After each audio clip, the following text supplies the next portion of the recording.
Il y a à peu près 2-3 ans, je montais à Grande Entrée en bus. On a des routes, 18 km de plage. Donc, on roule sur la route, puis c'est des plages des deux côtés. J'avais un groupe d'à peu près 45 personnes, puis à un moment donné, je voyais à peu près 1 000 devant moi, je voyais une auto qui était prise sur le bord de la route, puis elle s'était enlisée dans le sable. Fait que je demande à mes clients, j'ai dit, on fait une BA.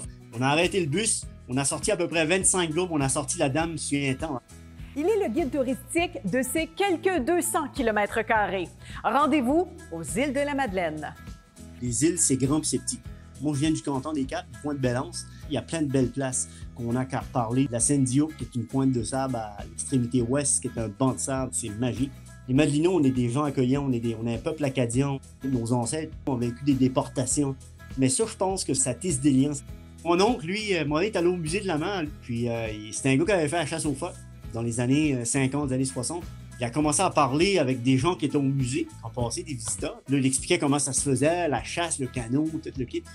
Il a resté dans le musée pendant 2 heures. Les gens pensaient qu'il travaillait là, mais lui, il était visiteur, puis sa femme l'attendait dans le véhicule. Puis le monde, il pensait que c'était un guide du musée, parce que là, tout le monde arrêtait. Puis lui, il commençait son histoire.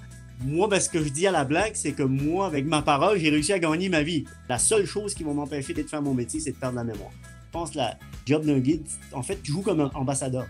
Je disais, c'est peut-être le seul avec qui les gens vont avoir un contact. Ils vont se faire une idée de la population de Québec grâce à moi. Donc, c'est important de livrer un bon message.